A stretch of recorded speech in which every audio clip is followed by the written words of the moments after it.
اعوذ باللہ من الشیطان الرجیم بسم اللہ الرحمن الرحیم۔ السلام علیکم ورحمۃ اللہ وبرکاتہ۔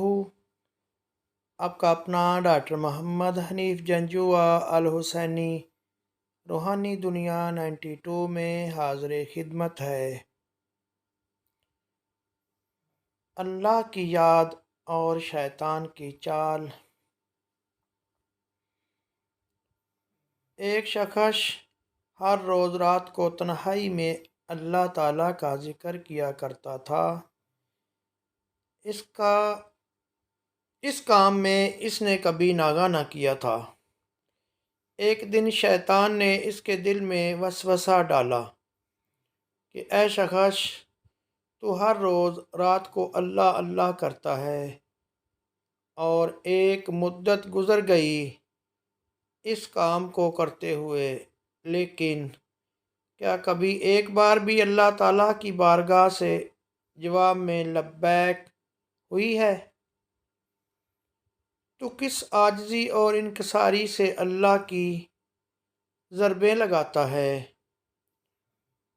لیکن بارگاہ خداوندی سے تجھے ایک جواب تک نہیں آیا۔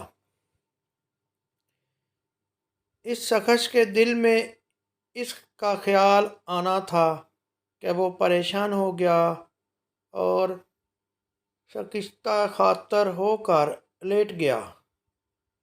خواب میں اسے حضرت خضر علیہ السلام کی زیارت ہوئی۔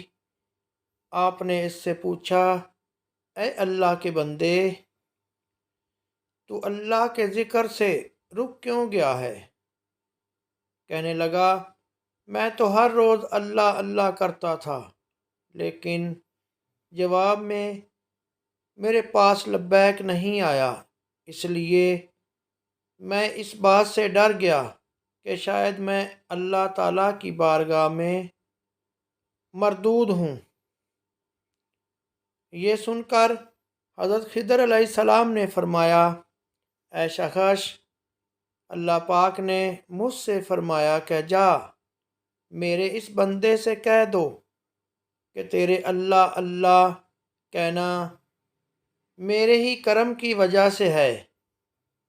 کیا میں نے تجھے اپنے کام میں نہیں لگا رکھا ہے؟